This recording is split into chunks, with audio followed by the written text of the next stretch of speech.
मी दीपक यादव कृषी धन्वंतरी या यूट्यूब चॅनलच्या माध्यमातून शेती जगतातील काही नवीन घडामोडी आपल्यापर्यंत आणत असतो आणि या चॅनलच्या माध्यमातून आपण आज गोरे साहेब यांच्या प्लॉटवरती आलेलो आहे आणि त्यांना आपण धन्वंतरीची विषमुक्तमध्ये जे काही प्रोडक्ट आहेत ते 1-2-3 प्रोडक्ट दिले होते आणि त्यांना आलेला रिझल्ट आपण त्यांच्याकडून ऐकून घेऊया. नमस्कार गोरे साहेब. तुमचं नाव सांगा सर. मी प्रवीण रमाकांत गोरे. ओके. राहणार बँका, तालुका लोहारा, जिल्हा धाराशिव. एक 2-3 महिन्यापूर्वी तुमच्याकडे आम्ही आलो होतो आणि त्यावेळेस आपली चर्चा झाल्यानंतर विषमुक्त शेतीवरती तुमची आवड बघून तुम्हाला आपण धन्वंतरीचे 1-2 ते 3 प्रोडक्ट दिले होते. तर कोणत्या पिकामध्ये वापरले, कसे वापरले आणि काय रिझल्ट आला तुम्ही सांगा. पहिल्यांदा हरभऱ्यामध्ये 25 दिवसाला ही सुरुवातीला लावताना बीज प्रक्रिया केली. म्हणजे हरभर पेरणी करताना हरभऱ्याला बीज प्रक्रियेला वापरलाय. ह्याच्याबरोबर आरपीएस यूज केलं. आरपीएस आणि ही यूज केलं. हां. आणि फवारणीमध्ये काय केलं की नाही पेरणी केल्यानंतर काय फरक जाणवला? ना पेरणी केल्या उगवण क्षमता 1 नंबर. त्याच्यात काय बुरशी नाही, काय नाही, कुटुंब नाही. एक प्लॉट हा वेगळा केला होता आपण सेपरेट बघायसाठी, रिझल्ट बघायसाठी सेपरेट केला होता. त्यामध्ये मर झालेलं नाही काय नाही. आणि झाडाची वाढ नंबर 1 झाली. म्हणजे बाकीच्या प्लॉट पेक्षा ग्रोथ चांगली होती. आणि बरोबर 25 दिवसानं आपण 25 दिवसानं हे आरपीएस आणि हे फवार म्हणजे फुलकळी निघायच्या स्टेजमध्ये फुलकळीचं औषध आणि आरपीएसचा स्प्रे घेतला. 2 स्प्रे घेतले. बरोबर आहे. 2 स्प्रे घेतले होते. हे स्प्रे घेतल्यानंतर एक जाणवलं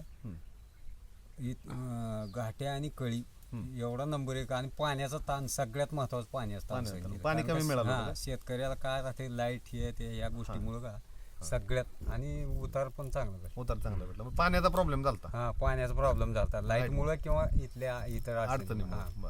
नेहमीपेक्षा उत्पादनात वाढ निश्चित. Quality, size gauge number 1. काय आता इथं चालू आहे काढण्यात बघा तिकडं. ओके. पुन्हा जनरली असं थोडं माळव्यावर ह्याच्या बरोबर फवारलं होतं. याच्याबरोबर फवारणी कशावर घेतली होती? काय लसूण आणि कांदा.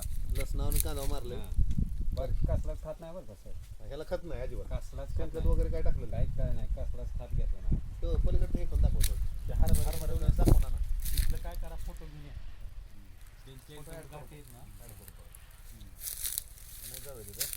कसं गवताचा निघेल त्याच्यामुळे कसं असतं. बरं आता हरभऱ्याचं झालं त्यानंतर गव्हाला पण वापरलं होतं. गव्हाला पण गहू काढला. गव्हामध्ये काय इम्पॅक्ट झाला? काय झालं आम्ही आता लेट पोहोचलो तुमच्या. त्याच्यात सुद्धा 5 पाणी लागते गव्हाला. पहिल्यांदा 2 स्प्रिंकलर होते. गव्हाला कसं वापरलं होतं? गव्हाला फवारणीतून वापरलं. बीज प्रक्रिया बीज प्रक्रिया केली होती गव्हाला.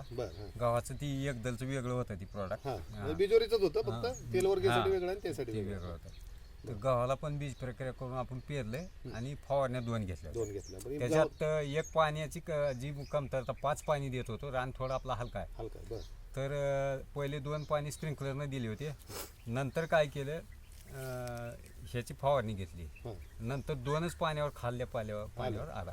टोटल 3 पाणी दिले. टोटल 3. 2 पाणी कमी बसले. उत्पादनात वाढ झाली नाही. निश्चित 100%. काय तिकडेच काढलेला आहे. क्षेत्र किती आहे साहेब तुम्हाला इथं? हिथं क्षेत्र का इथं तसं 22 एकर आपण 20 एकर 20 एकर पेरणीमध्ये आहे आणि आणखी एक 10 एकर आहे तुमचं. टोटल 40 एकर क्षेत्र आहे. पहिल्यापासून शेती करता. शेती. आतापर्यंत असा रिझल्ट तुम्हाला जाणवला होता? नाही. 3 पाणी द्यावं लागत होते. DAP खात. कारण का हे माझा अंदाज आहे की मुळावाटा ऍक्टिव्ह होते, चांगलं होते. तुमच्या वरून प्रोडक्ट तुम्हाला नायकोडे सरांच्या कडून भेटलं. बरोबर आहे. सरांच्या माध्यमातून तुमच्यापर्यंत आम्ही पोहोचलो. आणि काय सांगताल इथे आजूबाजूचे शेतकरी किंवा जे महाराष्ट्रातील शेतकरी आहेत आपले? ना शेतकऱ्याला माझं एकच म्हणणं आहे, ब्रँडेड घ्या, निश्चित घ्या, चांगलं घ्या. बट लोकांचं मत असं होतं की तुमचं प्रोडक्ट ना कसा महाग असल्यामुळं आता आहे तीच ठीक आहे म्हणते, पण रिझल्ट कसं करतो आपण.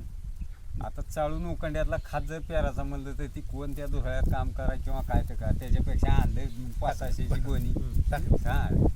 थोडक्यात त्याच्यात मला सांगा 4 फवारणी, ह्याच्यातून 2 फवारणी. ऍक्च्युअली एका प्लॉटला तरी 1च फवारणी केली आपण.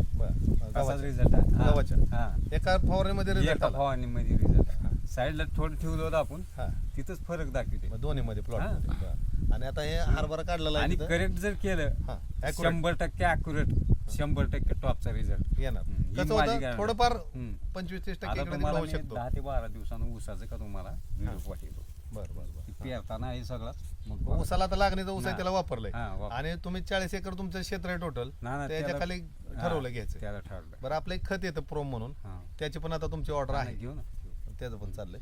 तर नमस्कार साहेब, धन्यवाद साहेब की आम्हाला हे प्रोडक्ट आम्ही तुमच्यापर्यंत पोहोचवून दिले आणि तुम्ही रिझल्ट घेतले नाही महत्त्वाचं म्हणजे. रिझल्ट मला तर याचा अनुभव आहे. माझ्या अगोदर मला आमचा गडी सांगत होता हा म्हणजे कामाला आहे हा हा, बरं. इथं कामाला असलेला व्यक्ती सांगत होता की मालक ते काहीही म्हणा तुम्ही त्या औषधाचा फरक फरक आहे त्यानं प्लॉटिंगवर ध्यान ठेवलं होतं अच्छा अच्छा हा. पुन्हा माझ्या लक्षात आलं आणि ज्यावेळेस खळं करत होतो हा हा त्यावेळेस बरोबर त्या प्लॉटमध्ये फरक बसला दुपटीचा फरक बसला एकदम म्हणजे उत्पादन डबल हा. वाढले. आणि त्या प्लॉटला विशेष पाणी कमी होतं बरं आता नेहमी जे करताय त्यामध्ये खर्चात बचत झाली का? ना निश्चित बचत म्हणजे तसं हा. खर्च जर तीन- विचार तीन केला तर मग फवारण्या- महाग नाही, नाही महाग जरी काय प्रोडक्ट महाग वाटत असेल हा. नाही, तरी नाही, पण नाही. खर्चाचा फवारणीचा कॅल्क्युलेशन केलं तर महाग नाही. अॅक्युरेट जर समजा उन्हाळ्यामध्ये माझं मत आहे उन्हाळ्यात 4 फवारण्या जर घेतल्या याच्या हा तुमच्या कोणत्या? उसावर ओसाला हा एक नंबर रिझल्ट आहे बरं म्हणजे ओसात पण वापर 100% 100% ओके ओके धन्यवाद साहेब.